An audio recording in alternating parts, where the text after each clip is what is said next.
how to overcome fatty liver.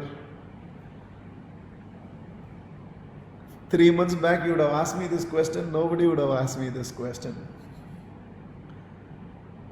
If you are drinking, then you know the answer. I don't have to answer this question because that is called alcoholic fatty liver.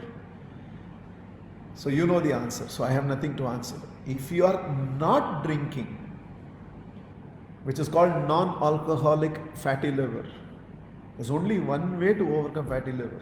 You have to reduce your fat percentage. At best, you might be having a weighing machine in the house, so you must be only measuring yourself by your weight. Weight is not an indication of your fat percentage. So you might have to invest 2,000 rupees and buy one of those machines post-lockdown, which not only tells you what is your weight, but also tells you what is your fat percentage. And you have to consciously work on dropping your fat percentage. I know there is so much emphasis on exercise. Even I have almost all 25 years of my teaching, I have spoken about the importance of exercise. But I think I have realized that 20% is genes, inheritance. 30% is exercise.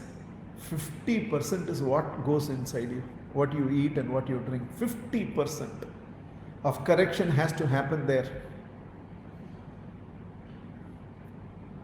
Rakesh, one Infinity is from Hyderabad, will so beautifully say, muscles are built in the gym. Stomach is built in the kitchen.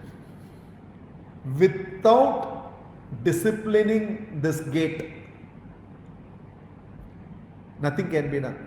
So you have to now get absolutely, now with this direction you do homework. That's not my expertise. Diet is not my expertise. So you will have to do, I don't know your food habits, but you have to reduce your fat percentage.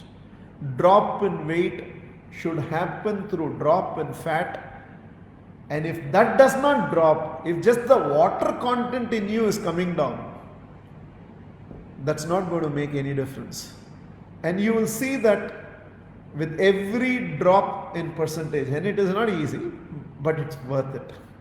What can be a greater motivation in life than to know that I'm doing something and it's producing results?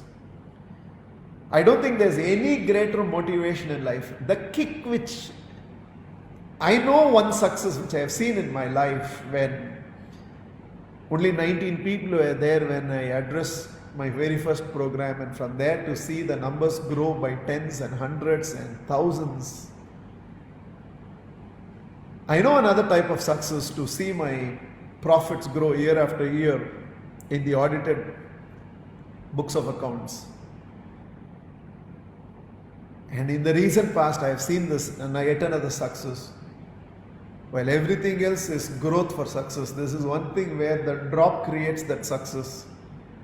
To see even a fraction of your fat percentage go down, the sort of triumph that you feel, and that becomes a motivation the rest of the day to tell the tongue no. Even marginal shift from tongue conscious food to health conscious food, and then learning how to make health conscious food tasty so that the tongue is also factored into the whole thing. So simple. You have to drop your fat percentage, and for that you should know your fat percentage, and you will have to work on dropping your fat percentage, and you will see an enormous difference in this.